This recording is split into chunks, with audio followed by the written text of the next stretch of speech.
અદ્યતન સુવિધાઓથી સજ્જ રંગૂન જનરલ હોસ્પિટલ. ઉપરોક્ત હોસ્પિટલમાં ઉપલબ્ધ સુવિધાઓ: બાળકો માટેનો ખાસ ઓપીડી વિભાગ, કાંગારૂ મધરકેર વિભાગ, સ્પેશિયલ રૂમની સુવિધા, પીઆઈસીયુ, નવજાત શિશુ સઘન સારવાર કેન્દ્ર, એનઆઈસીયુ, નાસ આપવાની સુવિધા, નેબ્યુલાઇઝેશન, ઓક્સિજનના બોટલ તથા કોન્સન્ટ્રેટરની સુવિધા, નોર્મલ તથા સિઝેરિયન પ્રસૂતિ, પીડા રહિત પ્રસૂતિ, ગર્ભાશયનું ઓપરેશન, ટાંકાવાળું તેમજ ટાંકા વગરનું, સોનોગ્રાફી, વંધ્યત્વ નિવારણ, દરેક પ્રકારની તબીબી સેવાઓ નિષ્ણાત તબીબો દ્વારા પ્રદાન કરવામાં આવે છે.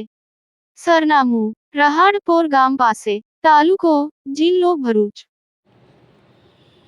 ઢાઢર નદીમાંથી મહાકાય મગર પુરસા ગામના રહેણાંક વિસ્તારમાં આવી જતા ગ્રામજનોમાં ફફડાટ ફેલાયો હતો. આમોદ વન વિભાગની ટીમે ભારે જહેમત બાદ મગરનું રેસ્ક્યુ કર્યું હતું. આમોદ તાલુકાના પુરસા ગામે રાત્રિના સમયે રહેણાંક વિસ્તારમાં મહાકાય મગર આવી પહોંચતા ગ્રામજનોમાં ફફડાટ ફેલાઈ ગયો હતો. ગામના સરપંચે મગર રહેણાંક વિસ્તારમાં આવી ગયો હોવાની જાણ વન વિભાગને કરતાં મગરને ભારે જહેમત બાદ રેસ્ક્યુ કર્યો હતો. જાણવા મળતી માહિતી મુજબ ઢાઢર નદીમાંથી આમોદ તાલુકાના પુરસા ગામના રહેણાંક વિસ્તારમાં રાત્રિના સમયે આશરે 12 ફૂટ લાંબો મહાકાય મગર આવી જતા ગ્રામજનોમાં ગભરાટ ફેલાઈ ગયો હતો.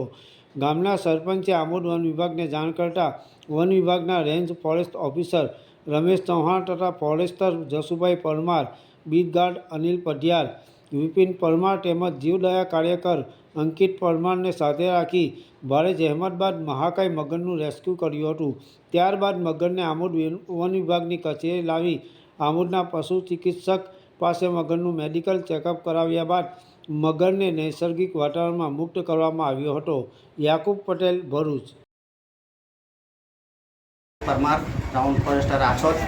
તે જણાવું છું કે ગત રાત્રિના રોજ પુરસા ગામે એક મહાકાય મગરની જાણ થતાં અમારો સ્ટાફ તથા જીવદયાના કાર્યકર એવા શ્રી અંકિતભાઈ, અનિલભાઈ અને અનિલભાઈ પઢિયાર, અમારા સ્ટાફ મિત્ર બધા સૌ તથા ત્યાં ગામના આગેવાનો, ગ્રામજનો અને અન્ય લોકોની સહાયથી આ મહાકાય મગરને અમારા નાયબ સંરક્ષક શ્રી ભાવનાબેન દેસાઈના માર્ગદર્શન હેઠળ રેસ્ક્યુ કરવામાં આવેલ છે અને આજરોજ તેનું ડૉક્ટરી સર્ટિફિકેટ મેળવી તંદુરસ્ત હાલતમાં તેને નૈસર્ગિક વાતાવરણમાં મુક્ત કરવામાં આવશે.